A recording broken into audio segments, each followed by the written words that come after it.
Domingo, como ya sabemos, es Día del Niño, de la Niña y de los y las adolescentes. Por eso, hoy en Radio Fórmula Sonora conversé amplio con Tania Ramírez Hernández. Ella es la directora ejecutiva de la Red por los Derechos de la Infancia a nivel nacional.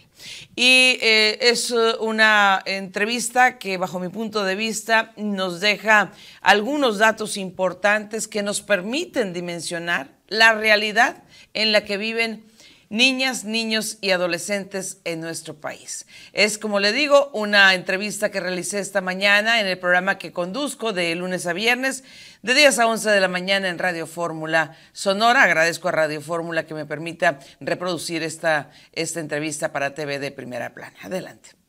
Son las 10 de la mañana con 42 minutos, 10 con 42 minutos. Bueno, como le adelanté, está en la línea telefónica y le agradezco mucho que se dé tiempo, especialmente en estas fechas, a Tania Ramírez Hernández, directora ejecutiva de la Red por los Derechos de la Infancia en México. Tania, ¿cómo está? Buenos días. Hola, ¿qué tal? Buenos días. A ver, pónganos por favor en contexto, ¿qué es la Red por los Derechos de la Infancia en México? Sí, gracias. La REDIM, esta Red por los Derechos de la Infancia en México, es una red de organizaciones de la sociedad civil, más de 75, somos 78 organizaciones que trabajamos por la niñez, por la adolescencia y por sus derechos, sobre todo. Organizaciones hay muchísimas, pero nosotros tenemos un foco en ese cambio de paradigma que vivió nuestro país, que tiene que ver con el hecho de que los derechos humanos se hayan convertido en obligatorios a través de la Constitución y de distintos tratados internacionales. Nos encargamos de hacer todas las actividades que tienen que ver con la vida de niñas, niños y adolescentes, supervisando que el accionar público y social esté enfocado en preservar sus derechos. Ahora, Tania, ¿cuál diría usted que es o cuáles los puntos fundamentales en los que debemos fijar atención tratándose de infancias? Porque el domingo pues vamos a echar la casa por la ventana. De hecho, toda esta semana de manera particular nos hemos encontrado con imágenes muy bellas donde los niños y las niñas van disfrazados, que les tocó ir de pijama, que el peinado loco o el sombrero loco, que bueno, sí, pero hay eso que bueno, festejarles y demás. Pero ¿cuál es la realidad de niños, niñas y adolescentes en México? Que me sirve muy bien para dar contexto a cuál es la situación y el tipo de atención que le damos a la niñez. Parecería que es una agenda en la que todo mundo coincide. ¿Quién no va a querer que niñas y niños vivan bien?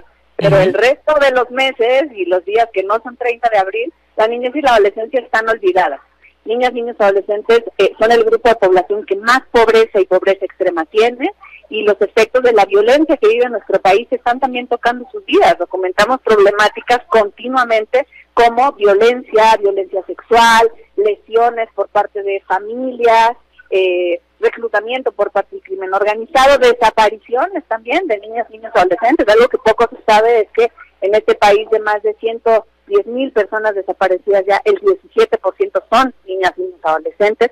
Bien, una serie de violencias y de violaciones a sus derechos humanos, pues que dicen mucho de esa imagen de celebración que está alrededor del 30 de abril. Ojalá pudiéramos avanzar en la garantía de sus derechos, reconociendo esto, que no son solamente personitas graciosas y curiosas, sino que son personas plenas de derechos. Esos derechos por los que luchamos y gritamos las personas adultas son los mismos derechos que deben de tener preservados ellas y ellos, y que esa imagen de felicidad inunde los otros 364 días del año, porque no es la realidad de muchísimos y muchísimas niñas. Ahora, en la población infantil, ¿las niñas están en más desventaja que los niños o podemos pensar que está equilibrada la situación?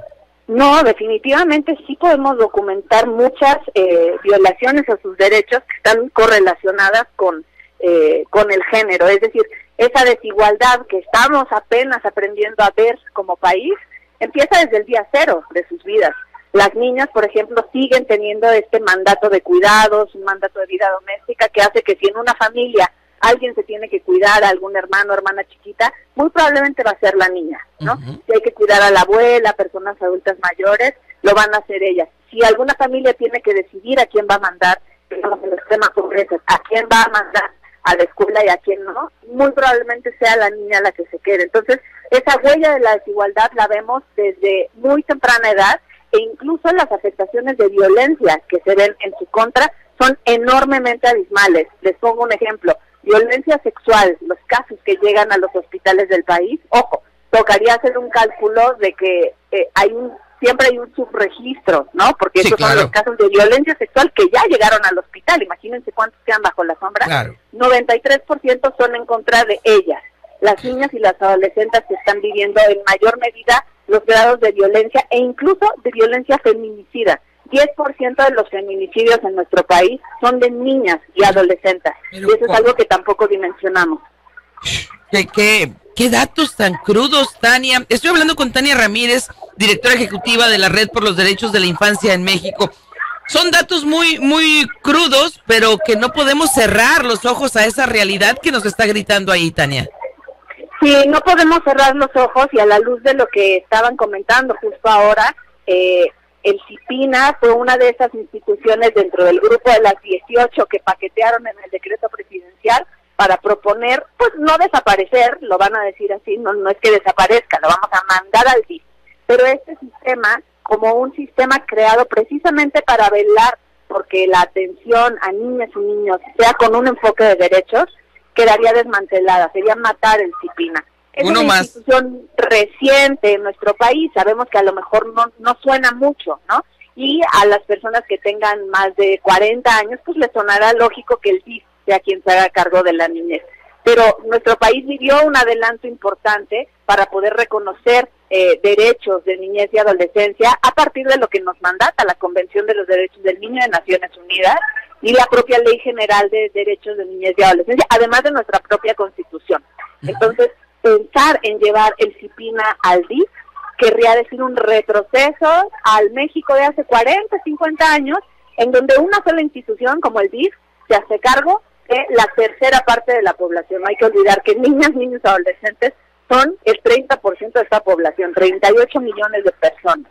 Es imposible que una sola institución se haga cargo, y sobre todo con enfoque de derechos, porque a niñas y niños no nada más hay que darles una beca o programas sociales, no. Se trata de que la Secretaría de Educación, la Secretaría de Salud, pero también el Ejército, también la Guardia Nacional, también Caminos y Transportes, también la CFE, todas las instituciones en este país, si se dedican a la ciudadanía y a la población mexicana, tienen un mandato de ley y de un estándar de derechos humanos para velar por los derechos de niñez y adolescencia. Entonces hay que migrar a esa mirada más amplia, más garantista, en donde es todo el Estado, todas sus instituciones coordinadas por este sistema, que no es una institución sino un sistema, quienes a través de esa coordinación con un grupo de personas expertas, profesionales, un grupo chiquito, no son más de 50 personas, no se crean que el CIPINA es enorme y nos representa un gasto enorme, no, es una cosa chiquitita, su Secretaría Ejecutiva,